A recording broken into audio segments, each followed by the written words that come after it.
My name's Kristian and I'm a chiropractor and I'm currently working in York. Really what we tend to do is really try and optimize the function of the nervous system, which tends to control the whole body.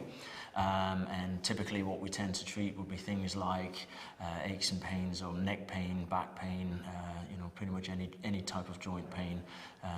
That's kind of the typical stuff.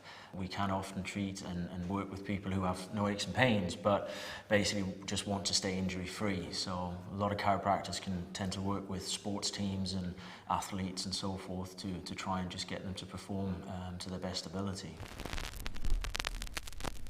I think I was about 14 when I sort of figured out what I wanted to do, and it was basically visiting some friends over in America, and he actually turned out to be a chiropractor, and at the time I had a bit of an upset stomach, and this guy basically put me on this couch and ended up sort of adjusting my spine, and my stomach kind of cleared up within a couple of hours.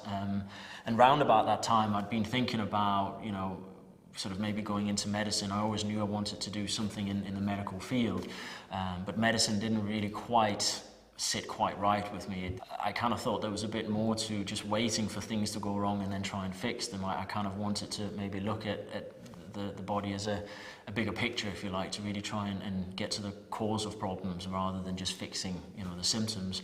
And that's pretty much what chiropractic does. Ultimately, it's about the body being able to heal itself, but sometimes things get in the way. And pretty much the chiropractic approach is to look at the person as a whole and try and figure out what's in the way of the healing potential and remove it. So, and that really appealed to me. After I finished my A-levels, I could have actually gone straight to the chiropractic college, which at the time was 5 years worth of full-time study. So, but what I actually decided to do was go to university first and actually I got a degree in human biology at Leeds. I kind of figured the 3 years would give me an opportunity to make sure that I wanted to do the chiropractic. And if I decided that it wasn't for me, then at least I had a degree behind me that I could then take elsewhere. I suppose the only downside with it, I guess, was that I was about, about 25 or 26 when I really started working, so I had sort of in total a good 8 years worth of studying, and I was quite late in making money, I suppose, but it was worth it, I think, so yeah.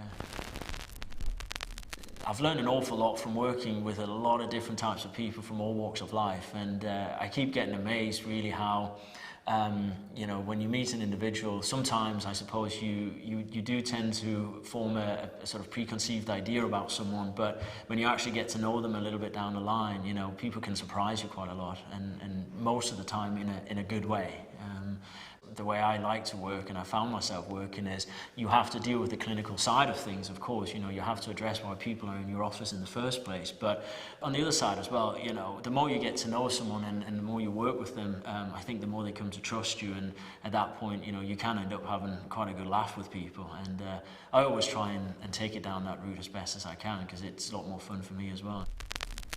I would like to try and bring the chiropractic message as far as the wellness side of things, as far as the bigger picture of chiropractic, which isn't just about aches and pains. It's much more about try and actually get a person to function as best as they can. And I think that's a message that's sometimes missed a little bit. We do tend to get labeled a lot as the low back pain guys and so forth. And I think if I could do anything, I would like to try and get the bigger picture of chiropractic known better than it is today. Yeah.